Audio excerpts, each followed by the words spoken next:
নমস্কার, কেমন আছেন সবাই? আমাদের আরেকটি ভিডিওতে আপনাদের স্বাগত। আজ আমি আপনাদের সাথে শেয়ার করব গাজরের হালুয়া রেসিপি। চলুন শুরু করা যাক। প্রথমেই আমি গাজরগুলোকে ভালো করে ধুয়ে নিয়ে সেগুলোকে ভালো করে গ্রেট করে নিলাম। এবার একটি কড়াই গরম করে তার মধ্যে কিছুটা পরিমাণ ঘি নিয়ে নিলাম। ঘিটা ভালো করে মেল্ট হয়ে গেলে আমি এর মধ্যে নিয়ে নিলাম একটা তেজপাতা এবং 4 টুকরো এলাচ।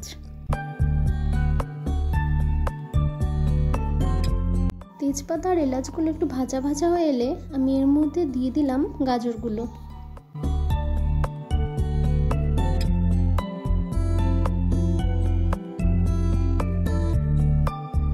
ভালো করে নেড়ে নিয়ে গাজরগুলোকে ঢেকে রেখে দিতে হবে কিছুক্ষণের জন্য।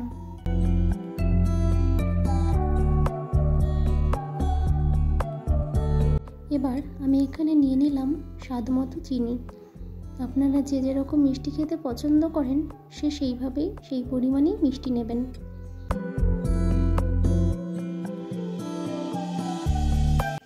গাজরগুলো ভাজা ভাজা হয়ে এলে এর মধ্যে দিয়ে দিলাম পরিমাণ মতো দুধ। আমি প্রথমে অল্প দুধ নিয়ে একটু নাড়াচাড়া করে পরে আবার অনেকটা দুধ দিয়েছিলাম।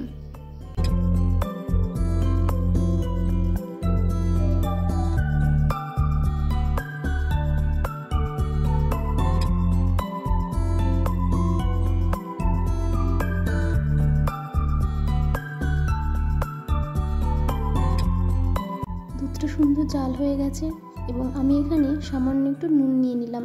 নুন না দিলে স্বাদটা যেন বিস্বাদ লাগে। আপনারা আপনাদের পছন্দ মতো এখানে নুন দিতেও পারেন, নাও দিতে পারেন।